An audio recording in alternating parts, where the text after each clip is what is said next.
Assalamu alaikum ga cikakkun labaran wanda ni Awwal Salisu zan gabatar.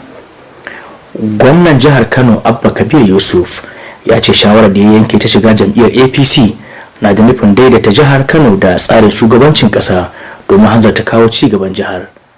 Gwamnan ya bayyana hakan ne a wani taro da aka shirya domin karɓar sa a hukumance cikin jam'iyyar. Abdullahi Mustafa na da ci gaban rahoton. Bikin ya fara ne daga filin jirgin saman Malam Aminu Kano, inda gwamnan da sauran jigajigan jam'iyyar APC suka tarbi mataimakin shugaban kasa Kashim Shettima. Mataimakin shugaban kasa ya zo Kano ne bisa umarnin shugaba Bola Ahmed Tinubu domin karbar gwamna Abba Kabir Yusuf cikin jam'iyyar ta APC. A filin wasa na Sani Abacha, mataimakin shugaban kasa Kashim Shettima ya bayyana matakin gwamna Abba Kabir Yusuf na shiga jam'iyyar a matsayin abin da ya dace. Shugaban jam'iyyar APC na kasa Nintanwe Yilwada, mataimakin shugaban majalisar dattijai Barau Jibrin da tsohon gwamnan jihar Kano Abdullahi Umar Ganduje da sauran jigajigan jam'iyyar sun yi alƙawarin baiwa gwamnatin Abba Kabir Yusuf cikakken goyon baya da kuma sake zabensa a shekara ta 2027. Gwamna Yusuf ya bayyana cewa ya ɗauki wannan mataki ne domin nemo wa Kano ƙarin ayyuka na ci gaba daga gwamnatin tarayya, yana mai bayyana cewa Kano tana da muhimmanci sosai da bai kamata a ce ta raba gari a siyasance da gwamnatin tsakiya ba. Tun da farko gwamnan ya raka mataimakin shugaban ƙasar zuwa kasuwar Singa, inda ya gabatar da sakon jaje daga shugaba Bola Tinubu ga 'yan kasuwar da gobara ta shafa. A yin ziyarar mataimakin shugaban ƙasa ya sanar da gudunmawar naira miliyan 5,000 domin sauƙaƙa musu raɗaɗin wannan asara. Wannan ƙari ne kan tallafin naira miliyan 3,000 daga ƙungiyar gwamnonin jam'iyyar APC. Abdullahi Mustafa, labaran NTA. Shugaban hukumar kashe gobara ta ƙasa Olamide Samuel Adeyemi ya kai ziyara kasuwar Singa da ke Kano, ɗaya daga cikin manyan cibiyoyin kasuwanci mafiya cunkoso a Najeriya, wadda gobara ta lalata kwanan nan tare da jefa dubban 'yan kasuwa cikin mawuyacin hali. Ziyarar tasa ta nuna ƙudurin hukumar kashe gobara ta ƙasa na kare rayuka, kiyaye hanyoyin samun abinci da sana'o'i na al'umma, tare da karfafa shirye-shiryen tunkarar gobara a kasuwanni da al'ummomi a fadin jihar Kano. Aisha Wadakura na da cigaban rahoton.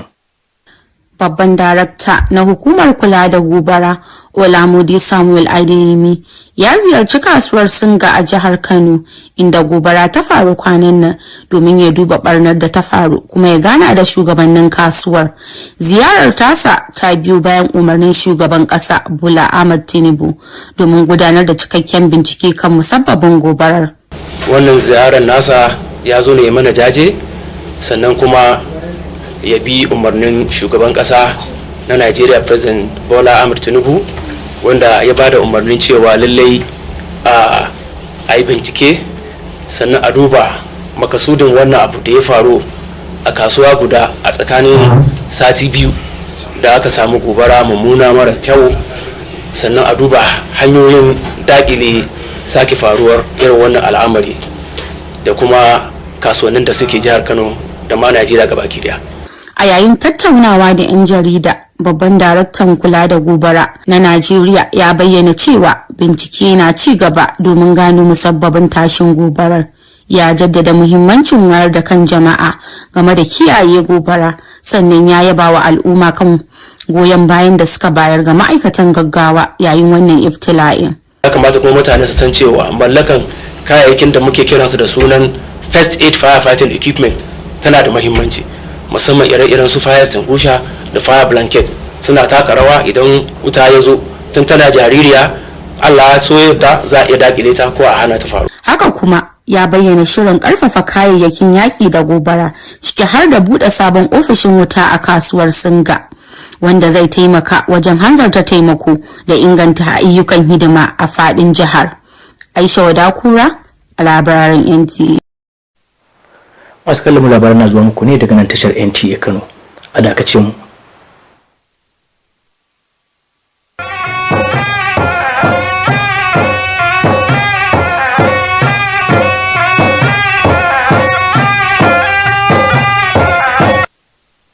Madalla, an buƙaci al'ummar musulmi da su ƙara himma wajen yin shirye-shirye tare da tunkarar watan Ramadan mai alfarma, tare da sabon ƙuduri na neman yafiyar Ubangiji.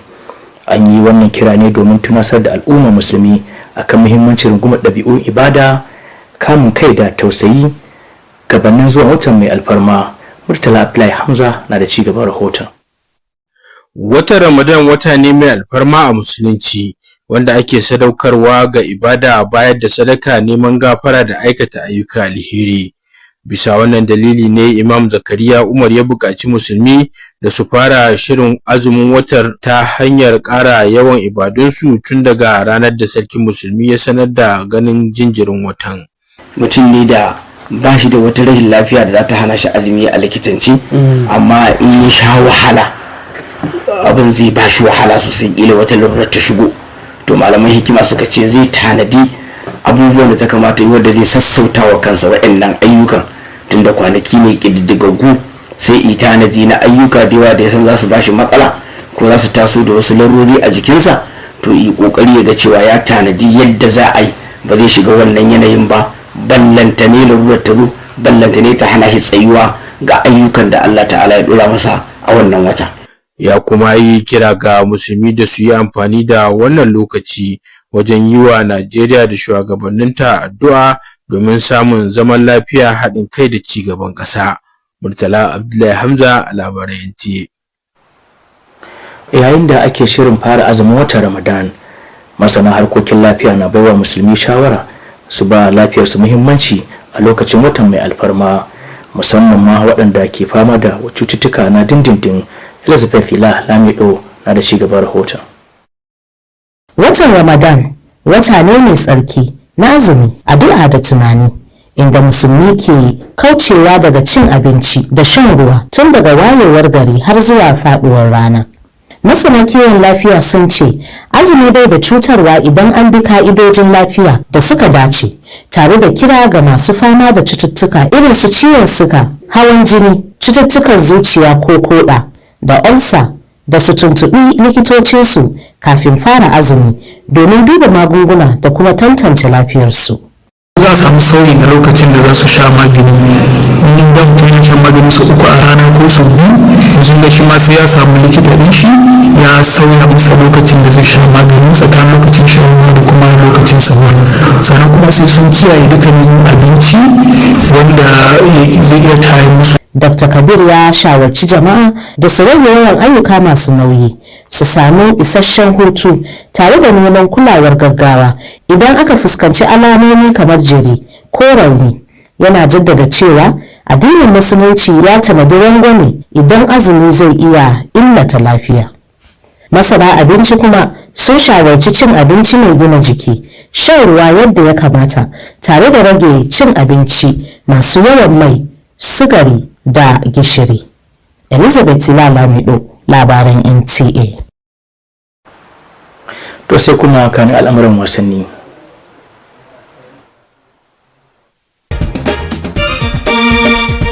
Atletico Madrid na zawarcin dan wasan gaba na Najeriya Victor Osimhen kan kudi euro miliyan 100 don ya haɗu da dan uwansa Ademola Lookman.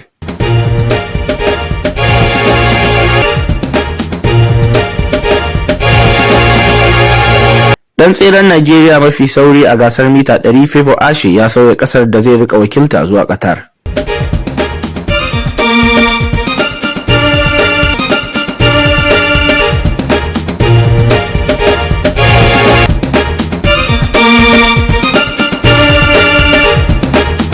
Nta Kano ta sha kayi a hannun Antonio Rizik a Dubai zagayen farko.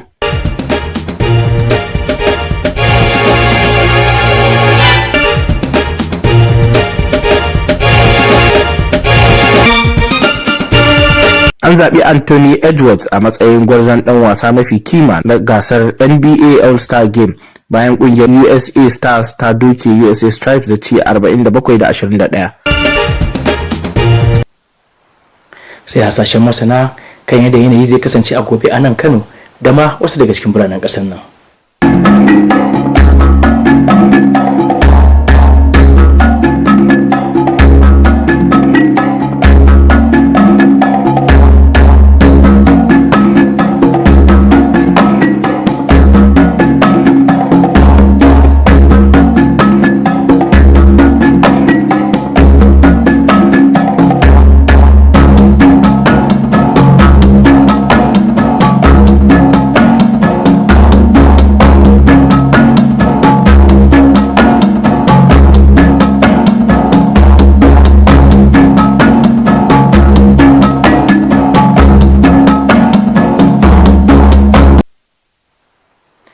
to ya kace amma dai sauka kenan da fatan Allah ya sada mu da alkhairinsa.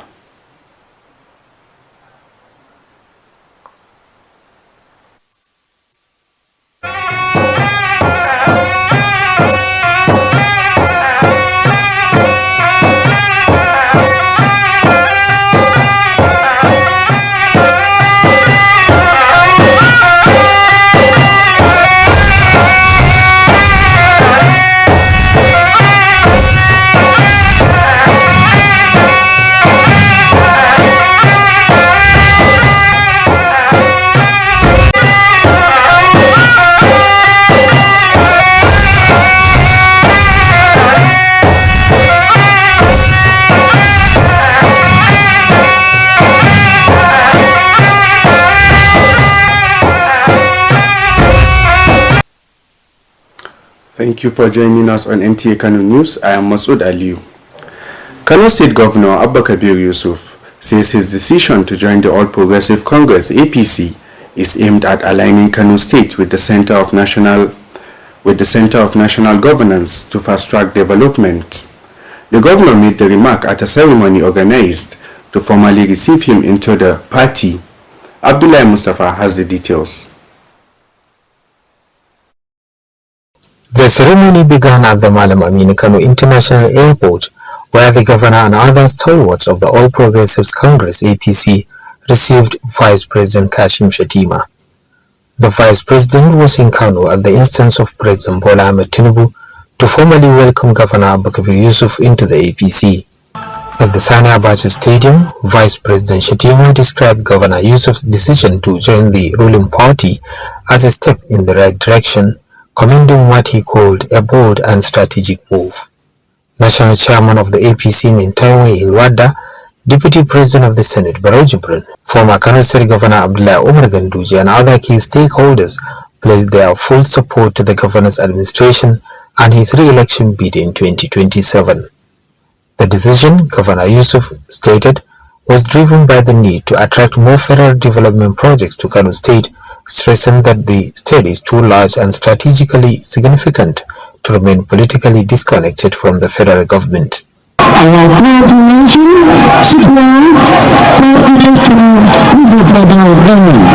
Earlier, the governor accompanied the vice president to the Singa market, where the president's message of sympathy was delivered to victims of the recent fire outbreak.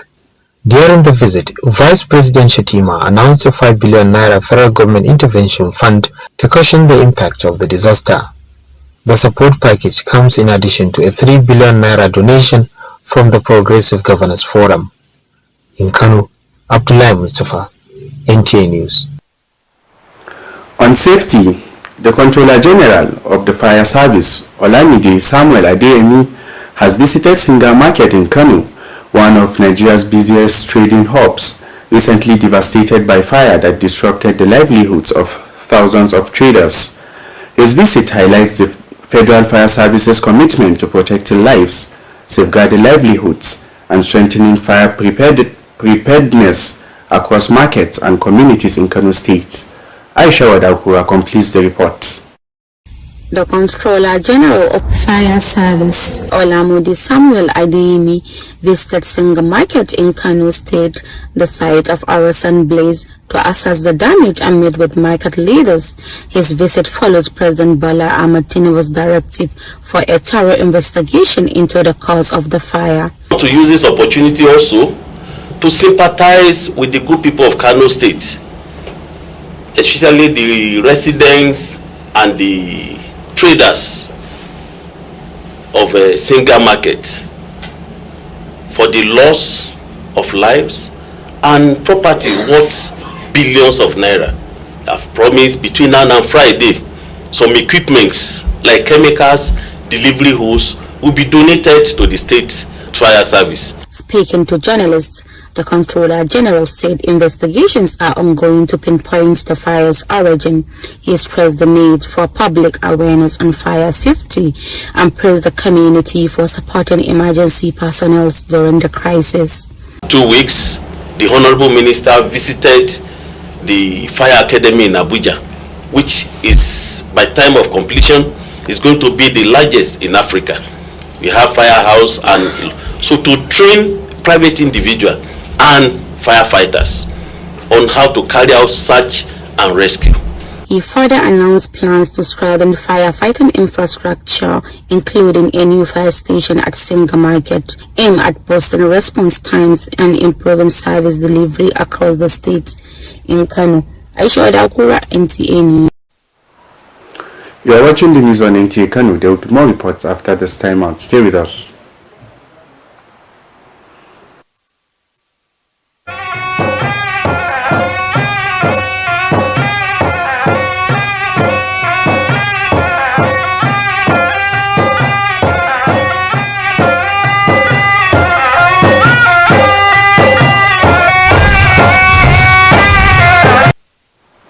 Thanks for being there. Muslims have been urged to intensify preparations and approach the holy month of Ramadan with renewed spiritual commitment. The call was made as a reminder to the Muslim Ummah to embrace the values of devotion, self-discipline and compassion ahead of the holy month. Mutala Abdullah Hamza reports. Ramadan is a sacred month in Islam dedicated for prayer, charity, forgiveness and act of kindness. In this spirit, Imam Zakaria Umar has urged Muslims to prepare for fasting month by increasing their act of worship from the day the Sultan announces the sighting of the crescent moon. He also called on Muslims to use the period to pray for Nigeria and its leaders for peace, unity and national development. In Kano, Mutala Abdullah Hamza, NTA News. Meanwhile, with the Ramadan fasting period set to commence, health experts are advising Muslims to prioritize their well-being during the holy month, particularly individuals living with underlying medical conditions. Elizabeth Ilalamido reports. Ramadan is a sacred month of fasting, prayer and reflection, with Muslims abstaining from food and drink from dawn to sunset. Medical experts say the fast is safe with proper precautions, calling on people with conditions like diabetes, hypertension, heart or kidney disease, and ulcers to consult doctors beforehand to review medication and assess fitness to fast. During Ramadan, there's some adjustment that usually the healthcare workers supposed to do for those people that are taking medication twice or 3 times in a day. So likely now it will be the past maybe after breaking the fast and then during sahur in terms of taking the medication. Likely, yes. So they should be taking the medication seriously without skipping, and also they should be avoiding those triggers that used to exacerbate the attack that they used to have. Dr. Kabir urges moderation in activity, sufficient rest, and prompt care for symptoms such as dizziness or weakness, noting that Islam allows exemptions for health risks. Nutritionists also advise eating balanced meals, staying hydrated, and cutting back on fried, sugary, and salty foods. In Kano, Elizabeth Ilalamido, NTA News. Our sports correspondent is standing by with happenings in the world of sports.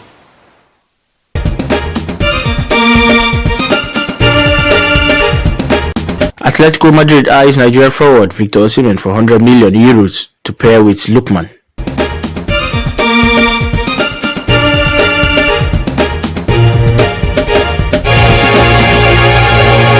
Nigeria's 7 times fastest man in 100 meters, Favour Ashe, changes nationality to Qatar.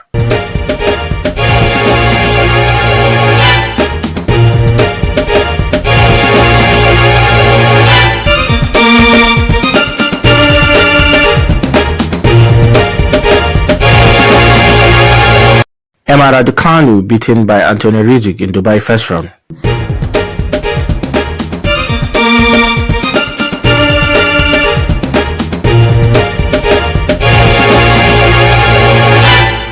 Anthony Edwards was named most valuable player of the NBA All-Star game as the USA Stars beat the USA Stripes 47-21. And next is weather forecast for tomorrow in Kano and some selected cities.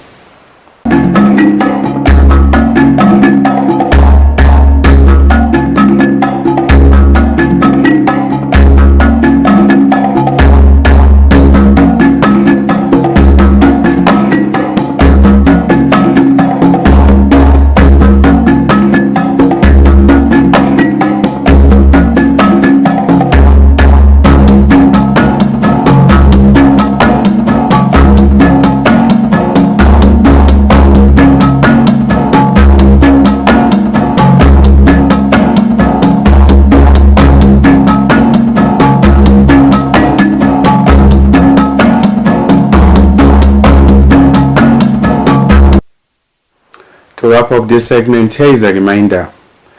Switch off electrical appliances when not in use. Avoid overloading sockets and keep flammable materials away from heat sources to prevent fire outbreaks.